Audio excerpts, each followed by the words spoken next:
Hello students, आप सभी का बहुत बहुत स्वागत है। अभी कुछ दिन पहले हमने 200 most important question for triple C exam 2018 के लिए एक पूरा सीरीज स्टार्ट किया था, जिसमें 200 क्वेश्चंस के वीडियोस हमने डाले हैं। उसी में काफ़ी लोगों ने मुझे कमेंट करके बोला कि सर आप कुछ क्वेश्चंस ट्रिपल सी के हिंदी में, बिल्कुल पूरा हिंदी में लिखा हो, कुछ ऐसे क्वेश्चन लेके आइए। तो उनकी रिक्वेस्ट पे मैं ये क्वेश्चंस पेपर लेके आ रहा हूँ, जिसमें पूरा आपको क्वेश्चन और आंसर्स ये सारे के सारे हिंदी में मिलेंगे। हालांकि ये काफ़ी कॉम्प्लिकेटेड है, क्योंकि कंप्यूटर एक ऐसा सब्जेक्ट है जिसको हम प्योरली अगर हिंदी में पढ़ेंगे तो काफ़ी कॉम्प्लिकेटेड होगा। लेकिन मैं उनकी रिक्वेस्ट पे ये वीडियो लेक्चर लेके आ रहा हूँ। इसमें भी हम 200 क्वेश्चंस कंप्लीट करेंगे, और वो भी हिंदी में। तो जिन लोगों को हिंदी में समझना है तो उनके लिए काफ़ी इजी रहेगा। और प्लस जिनको हिंदी और इंग्लिश दोनों में समझ में आता है तो उनके लिए डबल बेनिफिट होगा कि आप उस पेपर को भी यूज कर सकते हो। 200 most important question for triples exam 2018 का जो आप वीडियो लेक्चर्स है वो सीरीज भी आप देख सकते हैं। प्लस ये सीरीज भी आपके लिए देखना बहुत जरूरी है, क्योंकि इसमें हमने क्या किया है, क्वेश्चंस चेंज कर दिए हैं।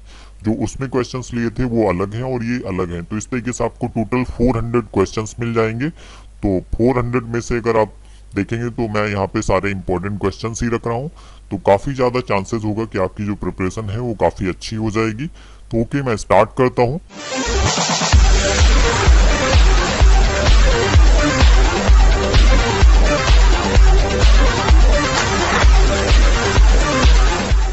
सबसे पहला क्वेश्चन है, एएलयू को विस्तार रूप में कहते हैं। एएलयू को विस्तार रूप में क्या कहते हैं? Arithmetic logic unit. तो यहाँ पे जो ऑप्शन ए है वो करेक्ट है, इसको हम मार्क कर लेते हैं। ओके, हालांकि मैं इसका पीडीएफ भी अपलोड कर दूंगा वीडियो के लिंक में। आप चाहें तो इसको डाउनलोड करके आप घर पे प्रैक्टिस कर सकते हैं। तो मैं अभी यहाँ पे मार्क नहीं कर रहा हूँ, बाद में मार्क कर लेंगे। तो मैं यहाँ पे आंसर आपको बता रहा हूँ, answer A arithmetic logic unit.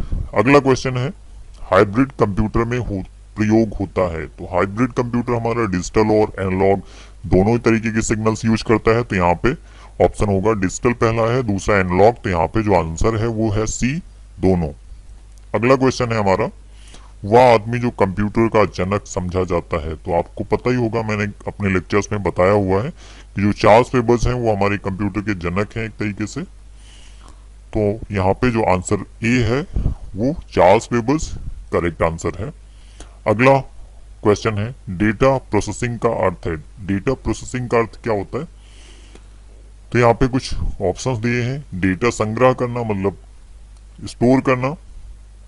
Data को सजाना मीन्स सुव्यवस्थित करना। डेटा को उपयोगी बनाना, और उपरोक्त सभी। तो यहाँ पे डेटा को उपयोगी बनाना करेक्ट आंसर होगा। जो डेटा प्रोसेसिंग का अर्थ होता है, जो हमारे पास डेटा है वो अभी ऐसे फॉर्म में है जिसको हम यूज नहीं कर सकते, और जो हमारा प्रोसेस डेटा होता है वो एक तरीके की इंफॉर्मेशन होती है। तो यहाँ पे जो आंसर सी है, डेटा को उपयोगी बनाना, ये आंसर सही होगा। नेक्स्ट क्वेश्चन है हमारा सीपीयू। तो यहाँ पे ऑप्शंस देख लेते हैं क्या है। निर्देशों के अनुसार डेटा पर क्रिया या प्रोसेसिंग का कार्य करता है। तो यही यहाँ पे करेक्ट आंसर होगा, आगे हमें पढ़ने की जरूरत नहीं है, यही करेक्ट आंसर है। अगला क्वेश्चन है, कंप्यूटर का आउटपुट यूनिट है। तो यहाँ पे कई सारे ऑप्शंस हैं, मॉनिटर, प्रिंटर, माउस। तो इसमें से मॉनिटर, प्रिंटर दो आउटपुट यूनिट है हमारे, और माउस इनपुट है। तो यहाँ पे ए तथा बी दोनों सही है, मीन्स यहाँ पे जो ऑप्शन डी है वो करेक्ट है। नेक्स्ट क्वेश्चन पे आते हैं, सीपीयू का मुख्य भाग है।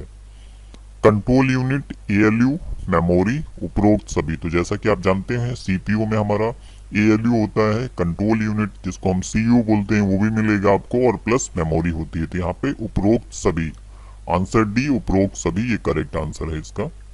अगला क्वेश्चन है रैम।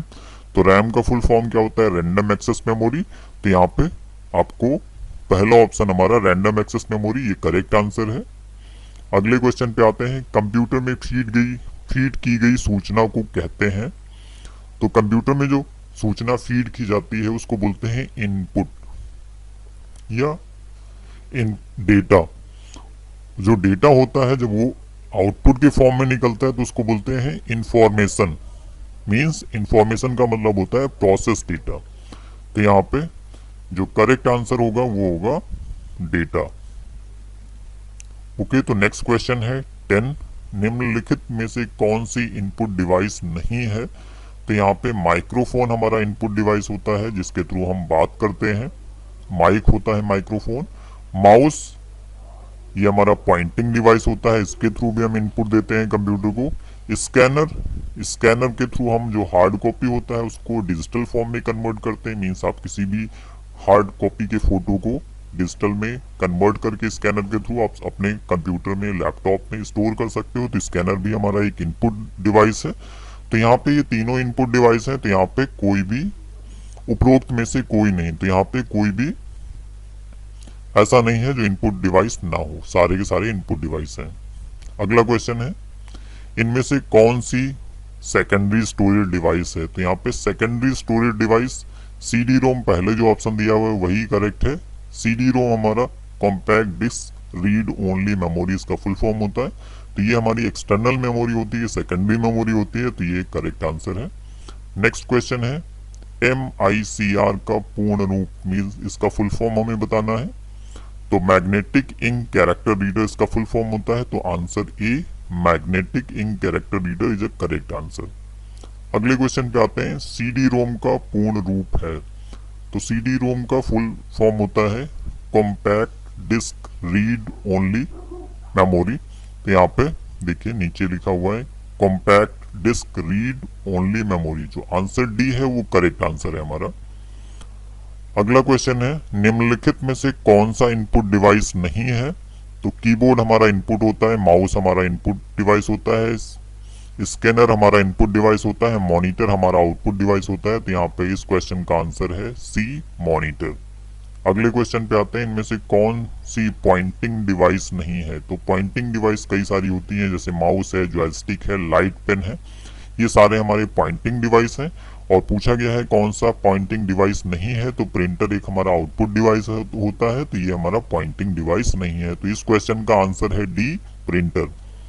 अगला क्वेश्चन है, कंप्यूटर बंद होने पर, और यहाँ पे फिल इन द ब्लैंक्स दिया हुआ है कि कंटेंट नष्ट हो जाते हैं। तो ये मेमोरी से रिलेटेड है। जब हम कंप्यूटर को स्विच ऑफ कर देते हैं तो कौन सी ऐसी मेमोरी होती है जिसके कंटेंट्स या डेटा नष्ट हो जाता है या डिलीट हो जाता है?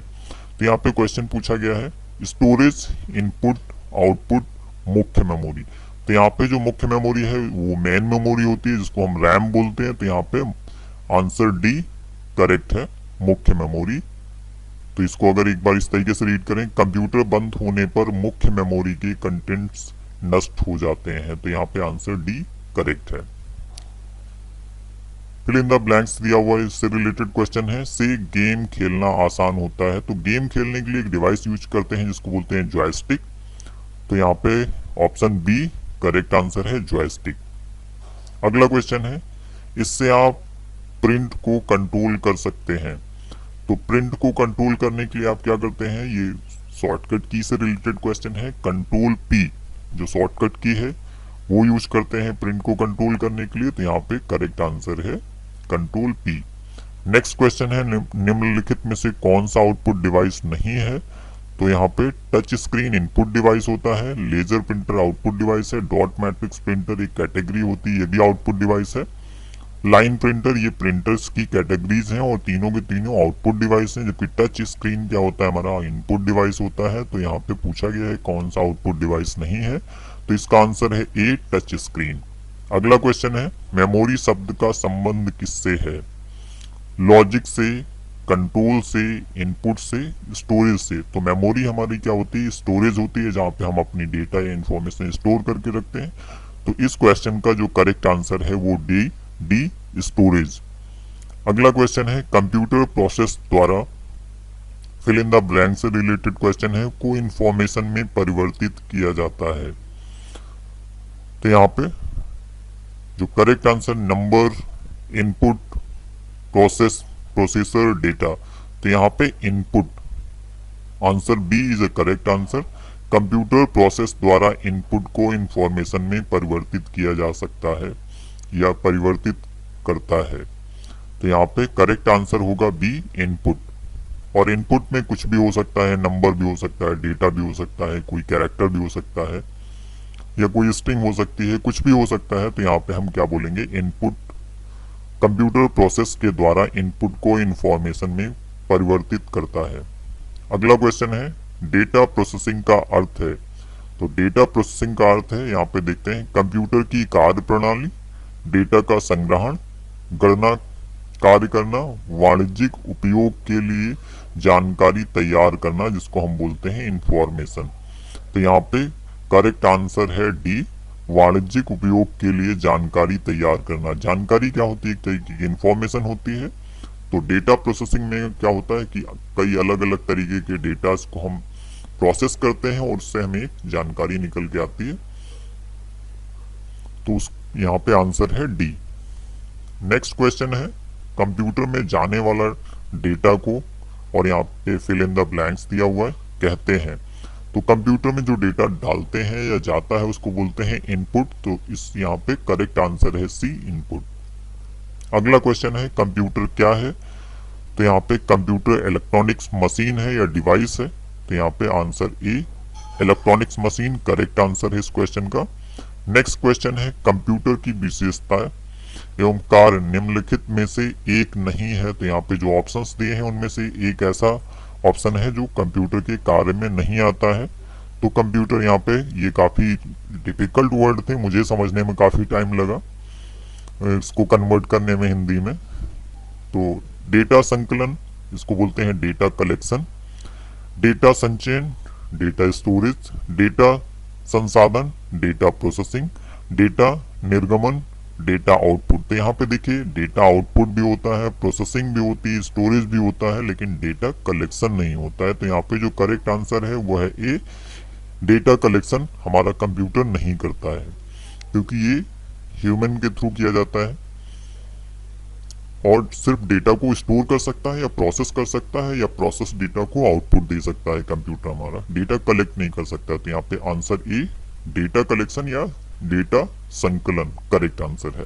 नेक्स्ट क्वेश्चन है, कंप्यूटर में डेटा किसे कहा जाता है?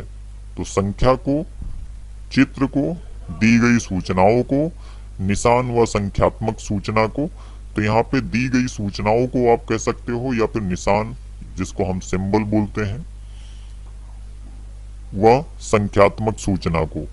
तो यहाँ पे करेक्ट आंसर है सी, क्योंकि वो सूचना किसी भी फॉर्म में हो सकती है, नंबर भी हो सकते हैं, अल्फाबेट्स भी हो सकते हैं, सिंबल्स भी हो सकते हैं। तो दी गई सूचनाओं को डेटा कहते हैं। अगला क्वेश्चन है, कंप्यूटर में सूचना किसे कहा जाता है? उसी से रिलेटेड है, ऑप्शंस चेंज किए हमने यहाँ पे। कंप्यूटर को सूचना किसे कहा जाता है? डेटा को, संख्याओं को, निशान को या सिंबल्स को, एकत्रित डेटा को। तो यहाँ पे सूचना होता है एकत्रित डेटा। तो यहाँ पे करेक्ट आंसर है डी, एकत्रित डेटा।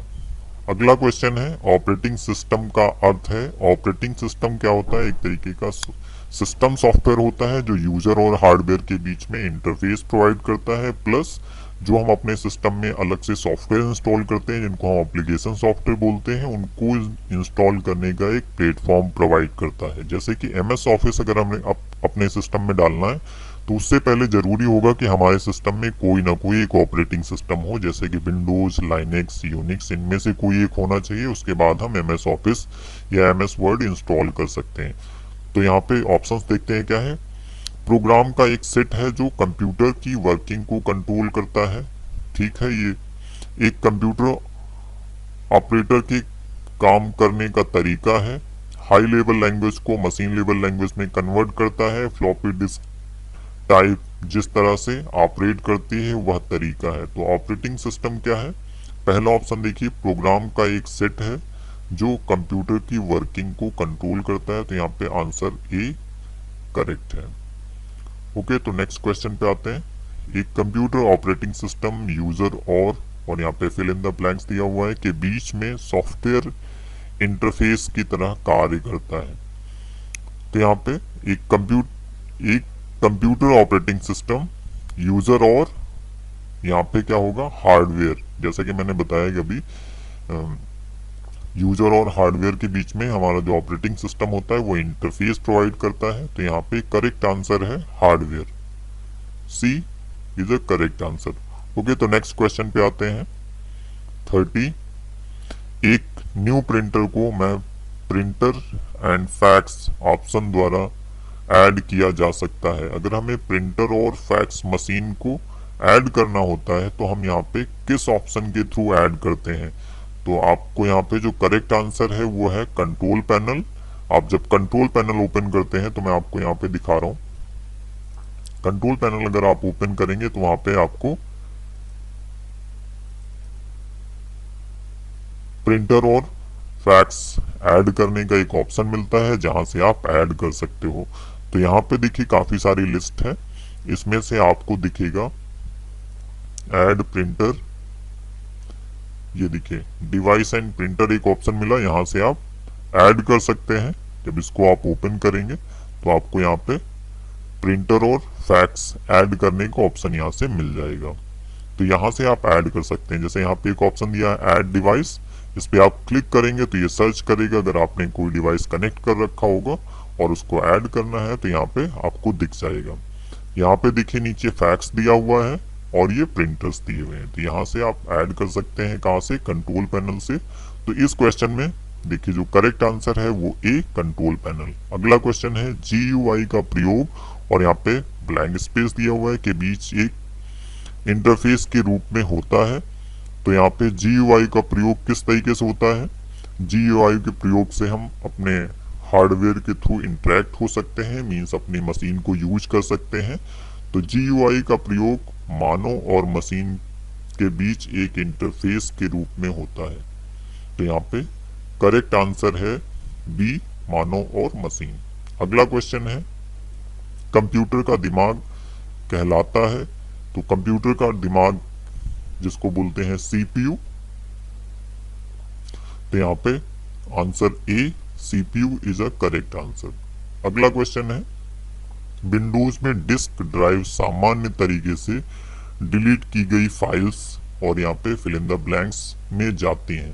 तो अगर आप कोई भी सामान्य तरीके से कोई भी फाइल डिलीट करते हो तो वो कहाँ पे स्टोर होती है? जाके रिसाइकिल बिन में स्टोर होती है। और रिसाइकिल बिन हमारा यहाँ पे ये जैसा कि ये रिसाइकिल बिन है, हमने यहाँ पे रखा हुआ है, ये होता है रिसाइकिल बिन। जब भी आप कोई फाइल डिलीट करते हो तो वो यहाँ पे आके स्टोर हो जाती है अगर आपने सिर्फ डिलीट ऑप्शन से डिलीट किया है।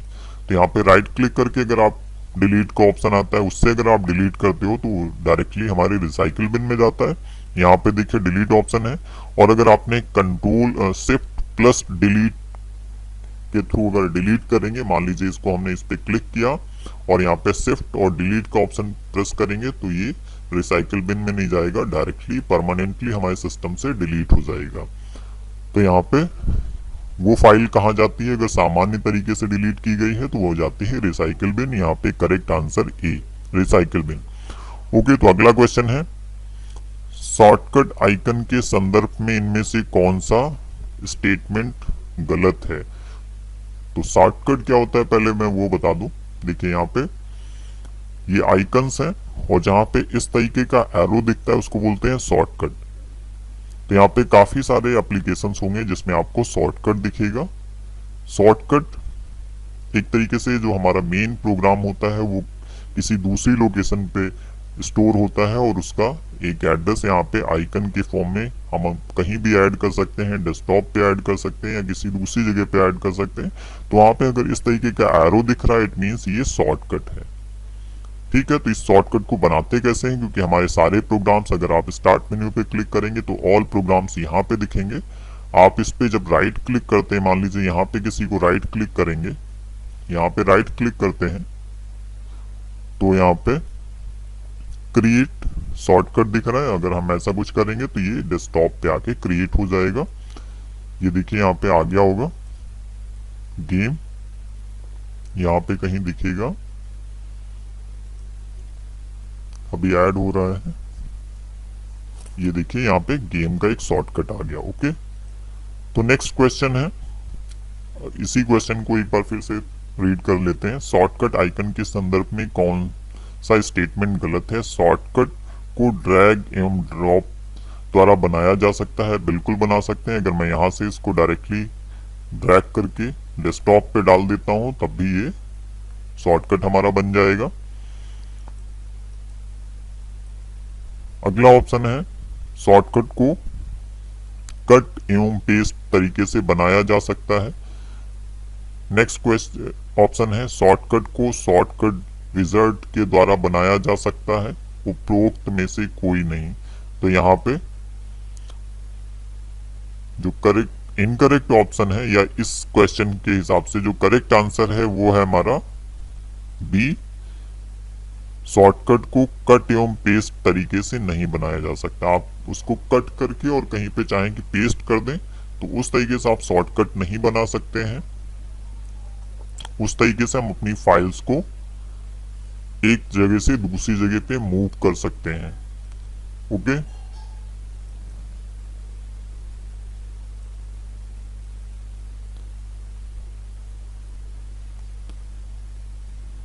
तो यहाँ पे देखिए इस क्वेश्चन 34 पे थे, तो इसका आंसर हमने बता दिया। शॉर्टकट को कट एवं पेस्ट तरीके से बनाया जा सकता है, शॉर्टकट को शॉर्टकट विजर्ड के द्वारा बनाया जा सकता है, शॉर्टकट को ड्रैग एवं ड्रॉप के द्वारा बनाया जा सकता है। आप ड्रैग एंड ड्रॉप डायरेक्टली यहाँ से ड्रैग करके डाल सकते हैं ऑल प्रोग्राम से। ठीक है, तो अगले क्वेश्चन पे आते हैं 35। स्क्रीन बैकग्राउंड और विंडोज का मुख्य एरिया है जहां पर फाइल्स एवं प्रोग्राम्स को खोल और मैनेज कर सकते हैं। तो यहाँ पे क्वेश्चन पूछा गया है आइकन, एप्लीकेशन विंडोज, डेस्कटॉप और स्क्रीन सेवर। तो यहाँ पे जो करेक्ट आंसर है इस क्वेश्चन से रिलेटेड तो होगा हमारा डेस्कटॉप। यहाँ पे आप अपने जितने भी प्रोग्राम्स के आइकन्स होते हैं उनको आप यहाँ पे देख सकते हैं। वहां से आप किसी भी प्रोग्राम को या फाइल को ओपन कर सकते हो, उसे यूज कर सकते हो, मैनेज कर सकते हो। ये सारी चीजें हम डेस्कटॉप के थ्रू कर सकते हैं, जितने भी आइकन्स हमारे डेस्कटॉप पे होते हैं। ओके, तो इस लेक्चर में बस इतना ही। ये वीडियो कैसा लगा प्लीज कमेंट करके हमें बताइएगा। जिन लोगों की रिक्वायरमेंट थी उन लोगों से खास तौर पे मैं चाहूंगा कि वो कमेंट करके बताएं हमें कि उनको कैसा लगा। और अगर आप चाहते हैं कि इसको मैं इस पर्टिकुलर सीरीज को मैं कंटिन्यू करूं हिंदी में तो प्लीज आप कमेंट करके आप लोग हमें बताइएगा। मैं वेट करूंगा कि आपको कैसा लगा ये। ओके, तो मैं हूं बालमुकुंद मौर्य और आप देख रहे थे ज्ञान एक्सपी। अगर वीडियो पसंद आया है तो प्लीज लाइक करिएगा। हमारे चैनल को अभी तक सब्सक्राइब नहीं किया है तो सब्सक्राइब कर लीजिए, ताकि इस तरीके की अपडेट्स आपको मिलती रहेंगे। आपको नए नए वीडियो लेक्चर्स मिलते रहेंगे। CCC से रिलेटेड और भी बहुत सारे कंप्यूटर कोर्सेज के लेक्चर्स हम स्टार्ट कर रहे हैं, तो वो भी आपको मिलते रहेंगे। Okay, thank you for watching.